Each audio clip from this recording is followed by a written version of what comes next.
Hello, I'm just putting together a quick video on the Ensoniq SQ2 keyboard which I'm selling, and this is an impressive keyboard. It's dated 1991. It's a 76 key music studio, they call it, which is I think very apt because you've got the synthesizer, you've got drums, you've got a really impressive sequencer, and you've got effects as well. So you can configure all the sounds, change the sounds, store the sounds, and then you've got this multi-track sequencer where you can create your songs and compositions, and you can multiple layer them as well. And it's even got aftertouch, which I wasn't even aware of until after I bought it, which is quite amazing. So I just wanted to give you a quick demonstration. So if I go to the first instrument in the ROM, so you've got a ROM and you've got internal memory, and the battery's fine as well. So I checked the battery, and by changing one of the sounds and storing the sounds, and also tried storing sequencer songs, so the internal battery's all fine, so it just keeps that memory. I don't know when the battery was replaced, but it lasts 5 years, so it's quite impressive, and it's just a CR2032 battery, so you can easily replace it just by removing the bottom cover and then changing the battery. Anyway, so I just wanted to let you hear the sound and also show you all the keys are working.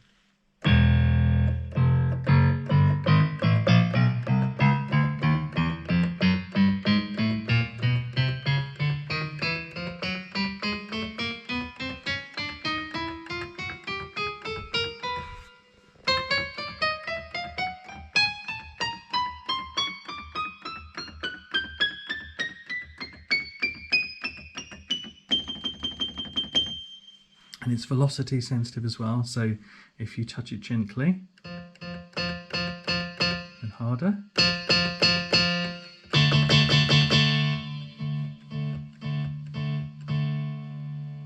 and then that must be all part of the aftertouch, being able to keep that sustain. So you've got volume slider, data entry slider, so when you're entering numbers you can do so very quickly using the data slider. You've got all your controls here, up, down, left, right. You can edit your sounds from here, you can edit your sequencer from here and access all the other settings, and you can record, stop, play, and this is your track selection as well.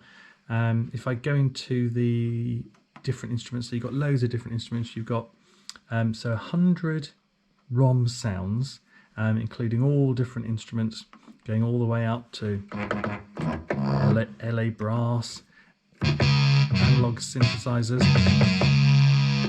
and then up guitars, flutes,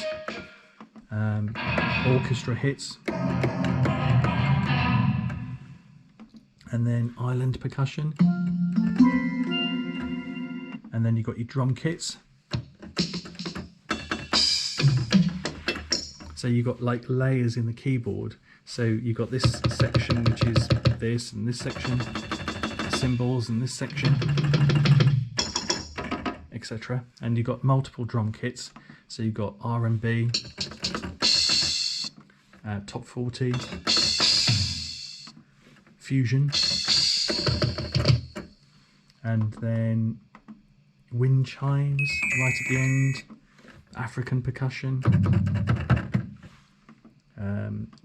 hip hop, loads of stuff, and then you can go to your int. If I go to, so you go to int, and then you've got all your internal stored instruments. So these are the ones you can actually change, and you can go into edit. You can change the LFOs, the filters, the envelopes, the waveforms. So you've got lots of different types of wave, like sawtooth, square, triangle, transwave. I think it's really incredibly sophisticated. When you think it was like 1991 this came out, and still the sequencer, when people talk about sequencers, even compared to modern synths, a lot of people really favour and talk about how good the Ensoniq sequencer is, and it is very impressive. And yeah, you've got lots of trumpets, and as I say, you can change all these. Keys and voice, brilliant sounds, so clear, wonderful. And yeah, anyway, so this keyboard has obviously had a life. The person who owned it before me was a musician, and he toured, and it clearly shows signs that the keyboard's been used. There's a few scratches in various places, but just a few marks here and there. There's some scratches here that have been kind of tried to be covered up with a pen. But when you consider it, this is a 1991 keyboard. It's done really well. The bottom cover has obviously been off because there's been you can see where the screws have been taken off. Some screws have been replaced, but as you can see, it all works and it sounds absolutely fantastic. So I hope this is going to give someone a lot of pleasure. And the only reason I'm selling it because I've got an SQ1 keyboard, SQ1 Plus in fact, and mine broke. And I didn't think I was going to able to repair it. So when I saw this come up for sale, I thought I've got to have it. But then I've been able to fix my SQ1 Plus, and that's the only reason I'm selling it. I don't need two of the same keyboard. It was a difficult decision because this one has got 76 keys, whereas the other one's got 61, I think. And this has got aftertouch, and the other keyboard doesn't. But because I've already got that kind of relationship with my old keyboard, it's kind of very close to my heart, and that's really the reason why I'm selling this one. So hopefully this will go to a lovely new home and provide hours and hours and hours of creative pleasure. So thank you very much for watching.